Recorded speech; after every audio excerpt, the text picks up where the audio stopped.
beginning, there was darkness, and then, bang, giving birth to an endless expanding existence of time, space, and matter.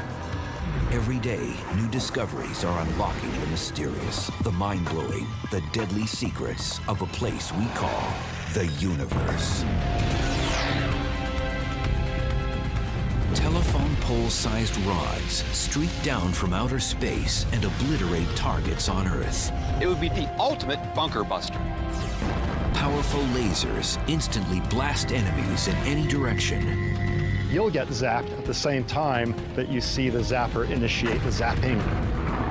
Missiles traveling near the speed of light deliver massive blasts without the aid of explosives. It starts to become possible to hit things with the energy of an atomic bomb without actually having to use any sort of radiation. And space pilots battle to the death in a very different kind of dogfight. These aren't just sci-fi fantasies. They are the future of space wars in the universe.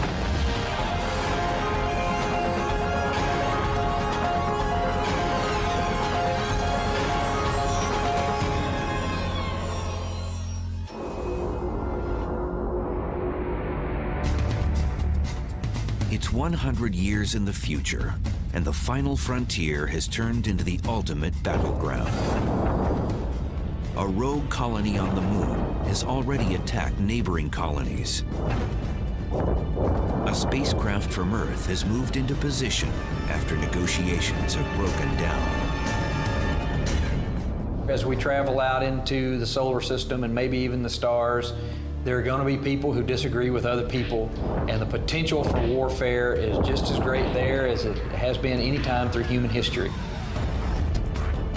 Before the rogue colony takes any more innocent lives, the spacecraft releases a weapon of unimaginable power, an antimatter bomb.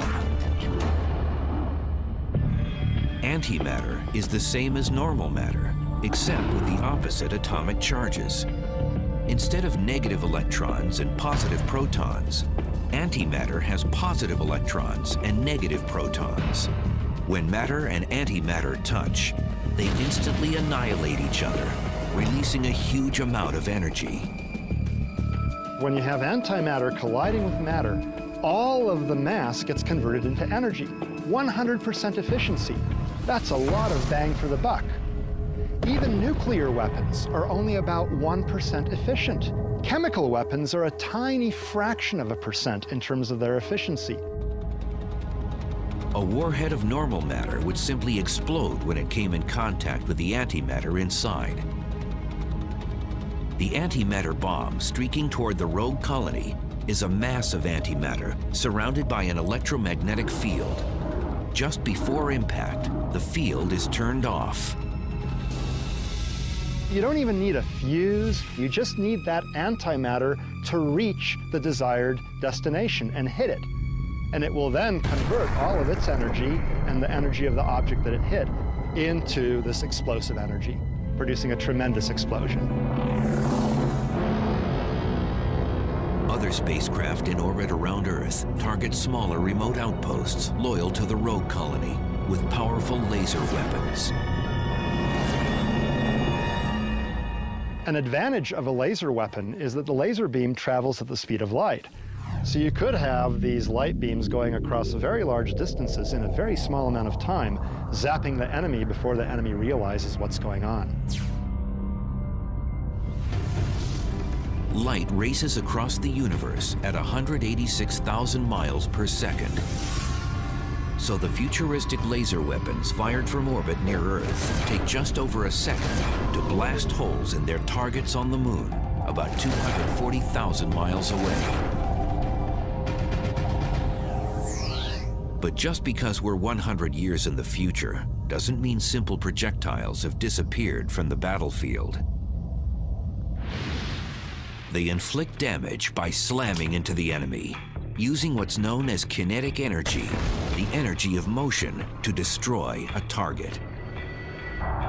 If we accelerated some kind of mass up to sizable fractions of the speed of light, wouldn't even need a warhead. Just the kinetic energy of the motion of that object itself would have an incredible destructive power. Like an asteroid impacting a planet, the more an object weighs, its mass, and the faster it's going, its velocity, the more kinetic energy it has. But velocity has an advantage over mass in the kinetic energy equation, since mass is multiplied by the square of the velocity. So something traveling twice as fast has 4 times the kinetic energy of something of equal mass. So you get something up to very high velocities, it has a lot of kinetic energy. The different amounts of kinetic energy are easy to see when hitting a target with the same type of projectile traveling at 2 different speeds. This firearms expert is going to fire 2 identical lead balls. The first from this smoothbore pistol. The second from this smoothbore musket. Now, with its longer barrel and larger powder charge, it's going to fire that ball much faster. Let's see. First, the pistol sends the ball downrange at a relatively slow speed. Now, the musket fires the same sized lead ball at a higher speed.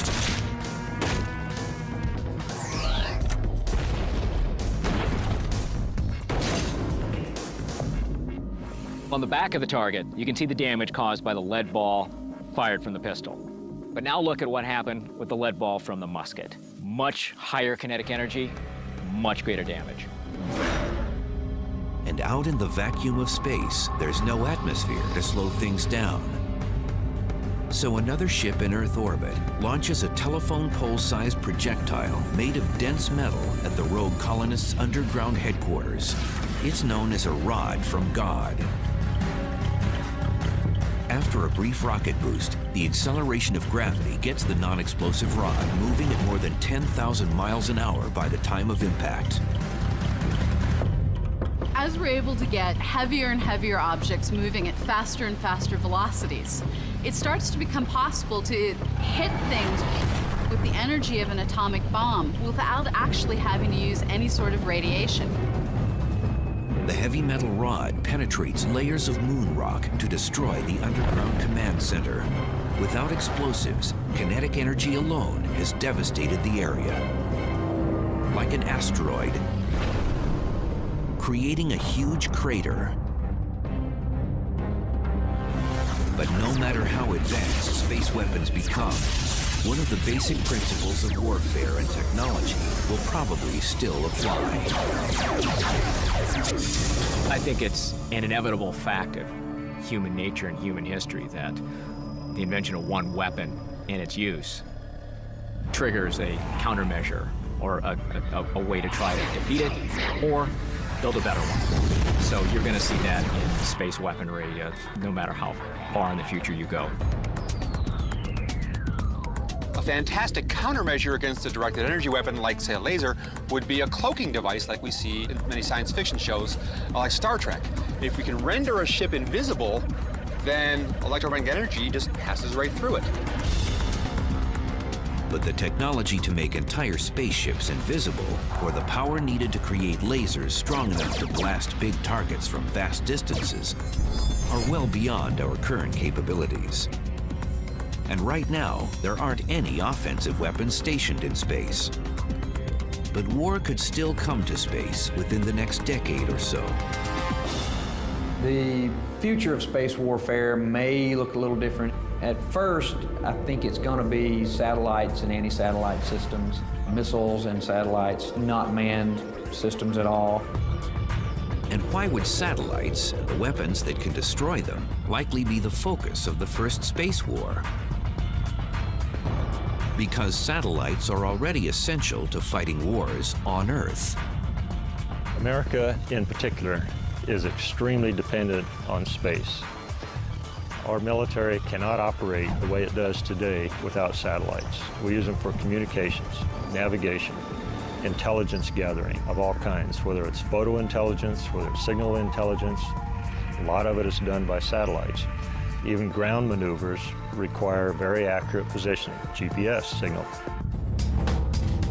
Since 2007, China and the United States have proven they're capable of destroying satellites in low Earth orbit with missiles. They've each taken out one of their own satellites. It's no easy feat, since the satellites are streaking across the sky a few hundred miles above Earth at about 17,000 miles an hour. Without fast computers, people wouldn't stand a chance.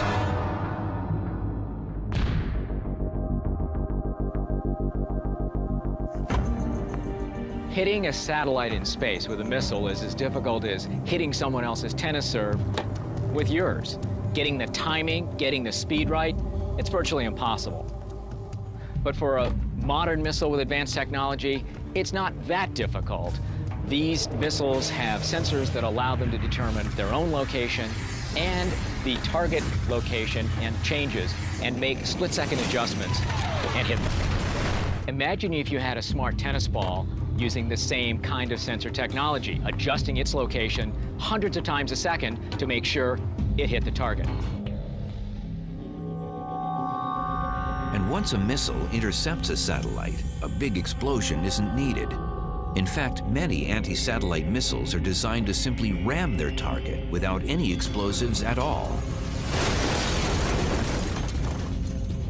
Space-based materials are designed to be fairly light. It's very expensive to lift things into orbit. It takes about 100 pounds of fuel to lift 1 pound into orbit. So you want to make things light as possible, which makes them also usually comparatively easy to knock out. And back on Earth, the effects of an all-out space war in the next decade would be severe. If countries begin blasting each other's satellites out of the sky, the problems would quickly spread beyond making it difficult for the military to wage war.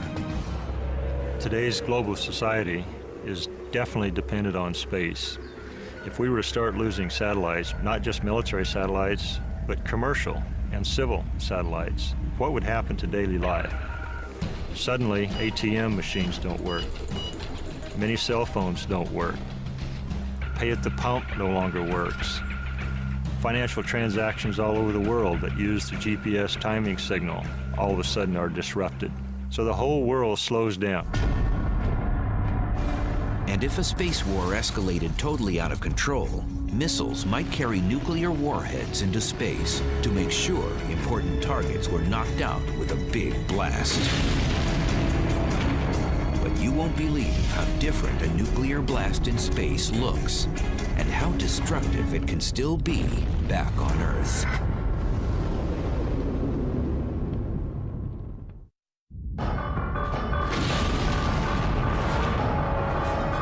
There's one weapon in today's arsenals that might still be used to annihilate targets in massive space battles of the future: atomic bombs. But anyone used to seeing atomic explosions on Earth would have a hard time recognizing these blasts in space. One of the creepy things about exploding a nuclear weapon in space is it doesn't look like anything you'd expect. Here on the planet Earth, we see this iconic mushroom cloud. But in space, with no atmosphere, there's no cloud. Instead, you have an expanding bubble of radiation, a single flash of light, like a star, very small, going supernova.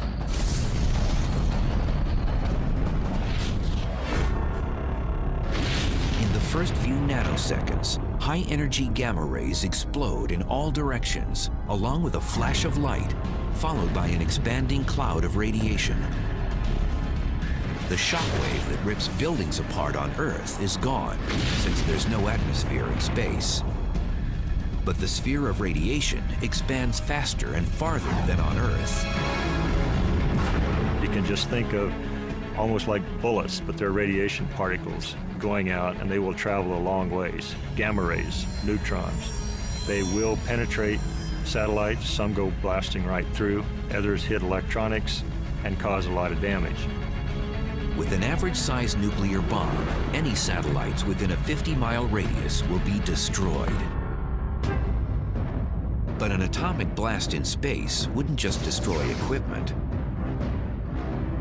Astronauts flying through the debris from an exploded nuclear weapon in space would be subject to extreme levels of radiation. In particular, there are gamma rays coming from radioactive decay of radioactive nuclei, and they can interact with skin and cause cancer. Also, there are energetic electrons and other particles coming from these radioactive nuclei, and all of these things are damaging to living tissue.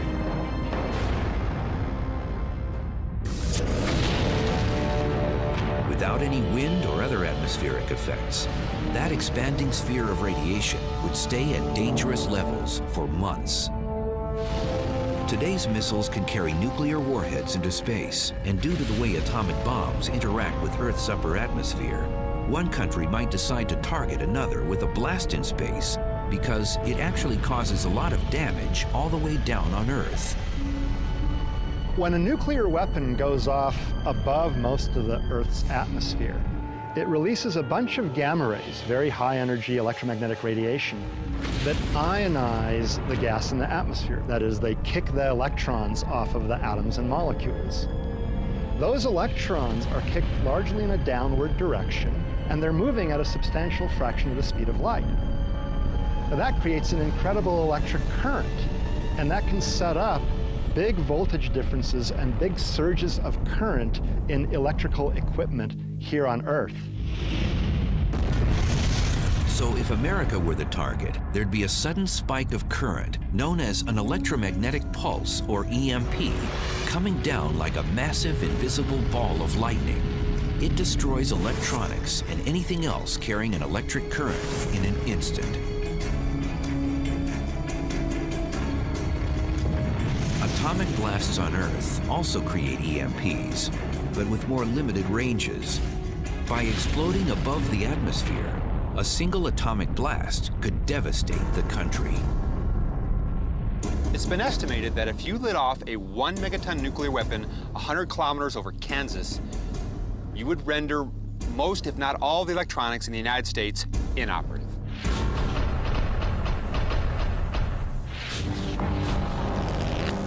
The damage on Earth from atomic explosions in space isn't just theory. Starting in the late 1950s, during the height of the Cold War, both the United States and the former Soviet Union became the only nations to use space as a nuclear testing ground.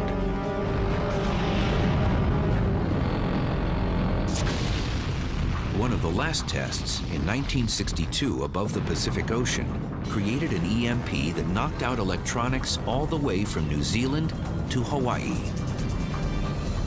So you can affect a large area with these currents, these sharp currents, not just the immediate area right below the bomb. Because of the widespread damage in space and on Earth, both countries stopped these blasts after less than 24 tests. To avoid hitting friendly satellites or spacecraft with big, imprecise nuclear blasts, conventional firearms could be used in space. But if you were in charge of security outside of a space station, would a normal handgun even fire without atmospheric oxygen in a microgravity environment?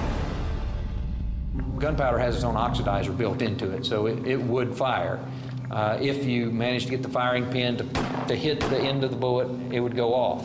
Now, would it eject the slide and the next bullet go into the round, and would that work? That's a good question. I'm not real positive that it would fire more than a few times before it seized up and quit working.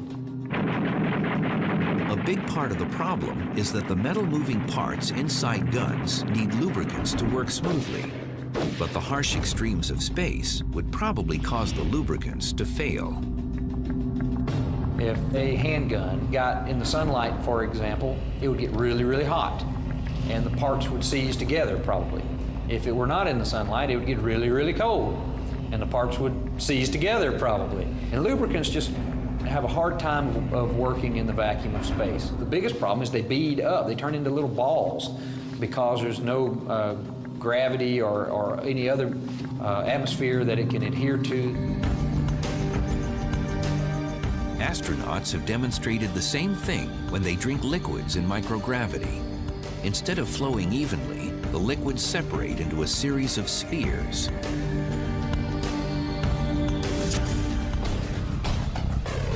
But there is one system that would work well for keeping away the bad guys in space.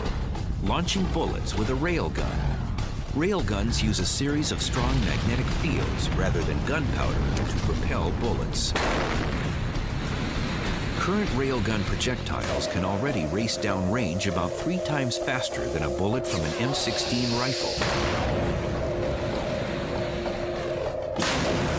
The idea of a railgun is you take a small pellet that's maybe metal, it may be plastic, maybe whatever, but you have to have it wrapped in aluminum foil because you complete an electric circuit between 2 long rails, and the magnetic field created accelerates that little pellet out the end of the rails, and it can accelerate it very fast, up to some people believe close to the speed of light.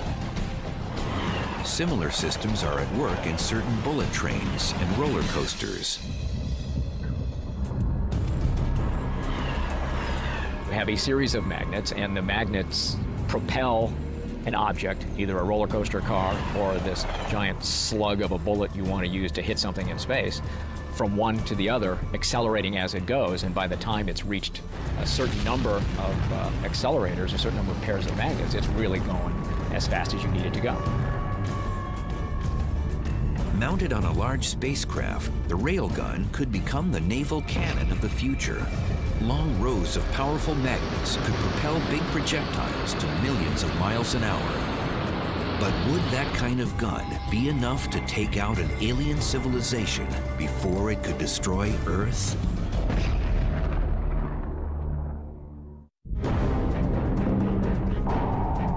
Years from now, spaceships at war may blast away with ultra-high-speed railguns that destroy targets without explosives. Just by slamming into the enemy at many thousands or even millions of miles an hour, they'll release incredible amounts of kinetic energy, the energy of motion. In 2008, the U.S. Navy tested the most powerful railgun that now exists. Using a series of magnets and strong electrical currents, it launched a 7-pound projectile at over 5,000 miles an hour. The gun's estimated range, when fully operational, will be 200 miles. A slug, moving at 7 times the speed of sound, does a lot of damage. It's one of those things where you're glad it's on our side. It's the kind of weapon that could really do some damage to the capital city of a violent alien civilization. You can envision the big mothership having a railgun that runs along the periphery from one end to the other, and it could shoot a very large projectile like the size of a car or a bulldozer that you could then accelerate on that railgun maybe 10%, 20% the speed of light. And that much kinetic energy could likely destroy the whole city. I mean, that's a lot of energy. But such an advanced railgun is obviously a long way off. So are there any kinetic energy weapons that could come to space in the near future? Remember the telephone pole-sized rod pummeling the underground bunker in our moon battle set 100 years from now? Well, that weapon, known as a rod from God, is simple enough that it could show up if a war comes to space.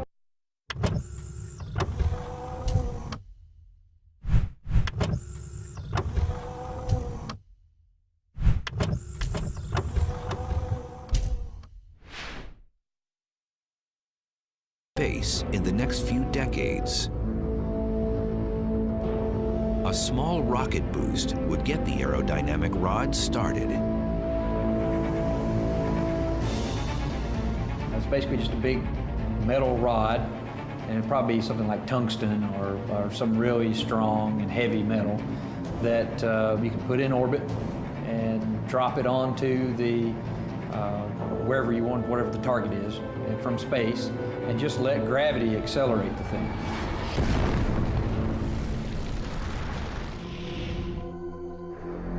Gravity's ability to speed up an object and increase its destructive power can be seen in a weapon from centuries past. The trebuchet, which is a type of catapult, used to rain down destruction from on high. Gravity acts upon an object like this rock at a rate of 10 meters per second squared, roughly 30 feet per second squared. So if we take it and drop it, it's fallen for less than a second, has not come close to reaching 30 feet per second. But take that same rock, launch it with the trebuchet, higher, further, it will have a chance to accelerate to 30 feet per second, 60 feet in the second, 90 feet in the third second. When it hits, it'll leave a much bigger crater.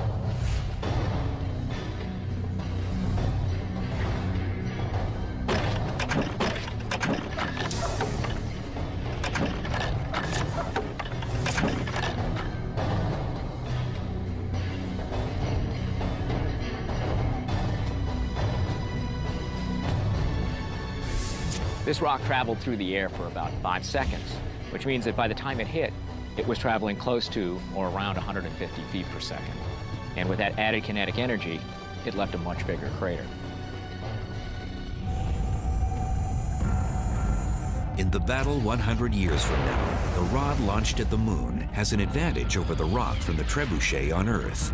Since the moon doesn't have any atmosphere, the rod keeps accelerating until it impacts the underground command post of the Separatist colony. It burrows into the moon rock and destroys the command post. But what if the Separatists on the moon return the favor and launch a rod from a space platform at Earth? Earth's atmosphere will slow the rod, but will it be enough to prevent a knockout blow to an underground headquarters on Earth? When it hits the upper atmosphere, it's doing about Mach 25 times the speed of sound. It slows down as it comes down through the atmosphere, but if it were to hit the Earth, it would bore way down in there because it's going to hit at like 5,000, 7,000 miles per hour. So the amount of energy that's dumped in a very small space in a very short amount of time is equivalent to a small nuclear weapon.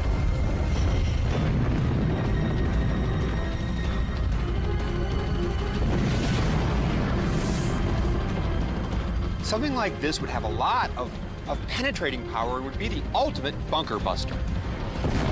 But as impressive as the speeds of rods from God and railgun projectiles are, nothing can compete with the laser's speed, the 186,000 miles per second speed of light. Lasers have always been the favorite weapon of science fiction space battles. The idea of having a personal laser is just fascinating and attractive. I would have loved one at the age of 12 myself. It's the same way that kids sometimes want to be cowboys and gunslingers. There's something very fun about the idea of having a weapon that is quick, painless, instantaneous, and makes you the toughest SOB in the valley.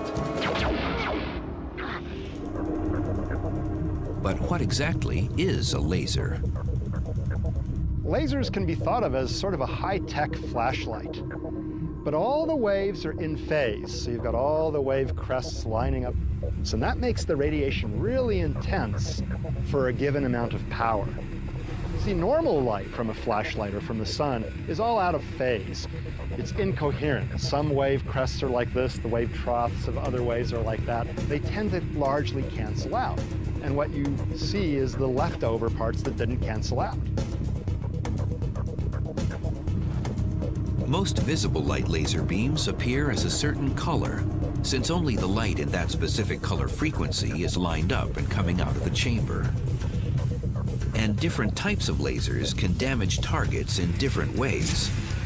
This green light laser at Stanford University's high-power laser lab pulses on and off in powerful bursts. Is actually not delivering a lot of heat. What it is, though, is a very strong electric field. And this one can provide a strong enough electric field. By creating a high electric field, you can rip apart atoms, you can rip electrons off of atoms if you wish, and you can break down materials.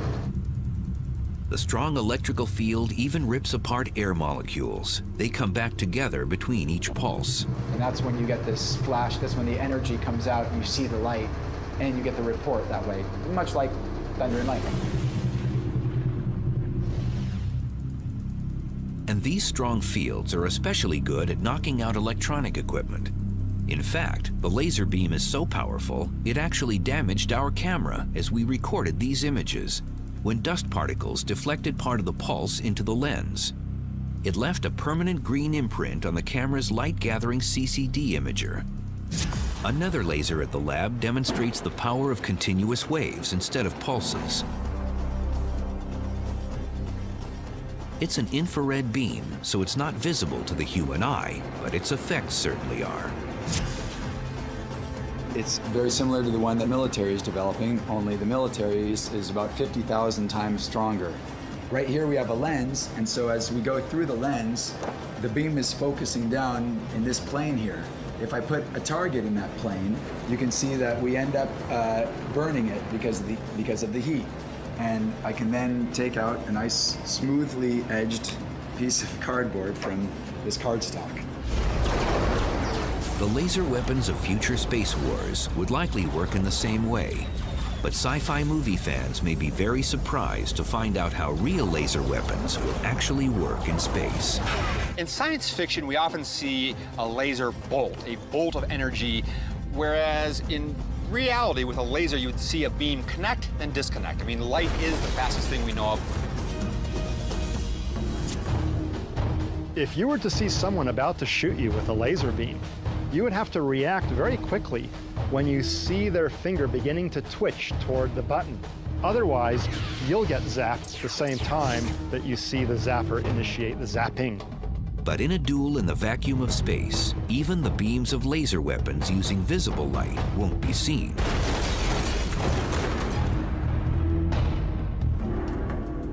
So the reason that we can see this beam here is that it's scattering off of the dust particles in the air.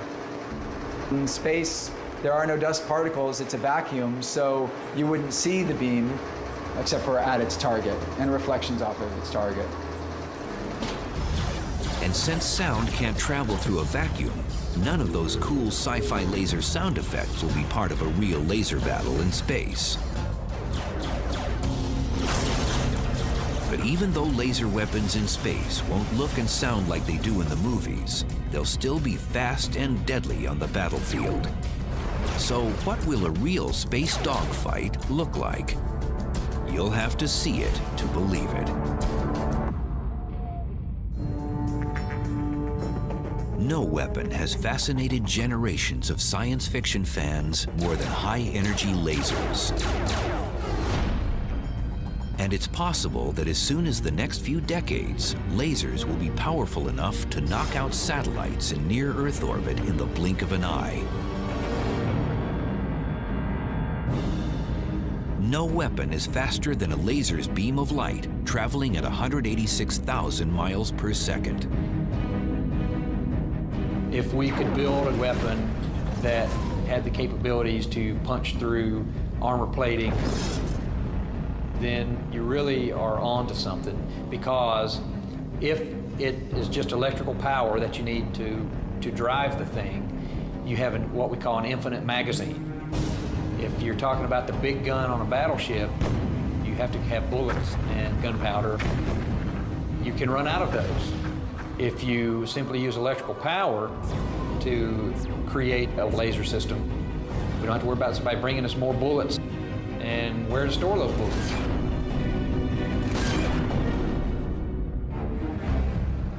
Laser weapons for use on Earth may begin showing up on battlefields any day. In 2008 and 2009, the United States Air Force conducted limited tests with a weapon known as the Airborne Laser System. It's a high-energy laser fired from the nose of a modified Boeing 747 that identifies and tracks targets so it can blast them with a precise beam of energy. It can put an awful lot of laser energy out. The airplane flies at high altitude, and it can shoot up and take out missiles, so it's a counter-missile system. So the day is coming as technology allows us to package lasers in smaller and smaller systems. We can put them on satellites and theoretically take out missiles coming up out of the atmosphere. And with their speed of light striking ability, lasers would be a great weapon for spaceship fighters.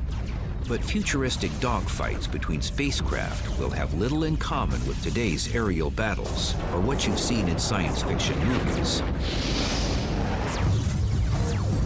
200 years in the future, a supply ship and her escort fighters on their way to colonies on Mars are intercepted by space pirates looking for a quick payday. Today, in an atmosphere, planes need to generate lift, which is why they have wings.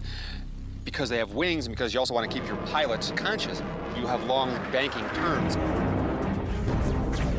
In space, you don't need to do that. You might have a spacecraft flying along and simply turn around and shoot the guy behind it. Those are the kind of things you can do when you don't require an atmosphere. As the pirates attack the supply convoy, the odd-looking fighters on both sides face off. Probably the best would be a cube, covered with thrusters or little rockets and sensors. Doesn't have an atmosphere to worry about, so drag is not an issue. But you want to be able to see 360 degrees, three-dimensionally, and be able to fire in all of those directions. It would be a cube. With these strange-looking craft fighting in the vacuum of space, the movements of the fight will also look much different than an aerial battle over Earth. We're going to have much more jerky motion where we're allowed to suddenly just shoot off to the left, suddenly shoot off to the right while keeping our forward motion. We can throw rockets on to randomly brake without having to worry about crashing down to a planet like you have to worry about within an atmosphere. But without any atmosphere to slow spacecraft down, could space dogfights reach such high speeds that the human pilots would begin to fall apart? That's what Nicholas B. from Ziegler, Illinois wanted to ask the universe. So he texted, at what speed do human atoms start to break down? Nicholas, your question actually is about a common but very understandable misconception. It turns out that atoms are stable at any speed because in their own frame of reference, they're at rest. However, humans die if they're subject to sustained accelerations greater than about 10 g. So I would say that's the practical limit for accelerations during interstellar travel, 10 g. But how can there be g-forces in the emptiness of space where there's barely any gravity at all? It's all because of Albert Einstein's equivalence principle, a key part of his theory of general relativity. It states that gravity and acceleration are equivalent, like an elevator accelerating up, making a passenger feel like there's additional gravity pushing them into the floor.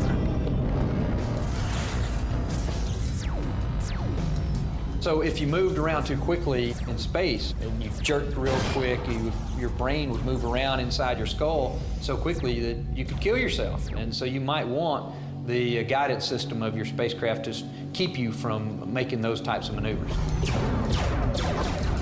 Or future strategists may decide to keep pilots out of the fight entirely. So then what would a pilotless battle in space look like? Because of the complexities and dangers of dogfighting in space, pilots may be left out of future space battles altogether. Imagine our pirate ship 200 years in the future trying to take over the supply ship while all of the people remained on the two main spacecraft. Assuming you had a large manned or piloted spacecraft that was engaged in combat operations with another vehicle the same size, you wouldn't launch fighters at it. You would throw some tiny space mine maneuverable vehicle the size of a suitcase that would be stealthy, would float up to the enemy spacecraft, attach itself, and blow up. That would be the way you do it.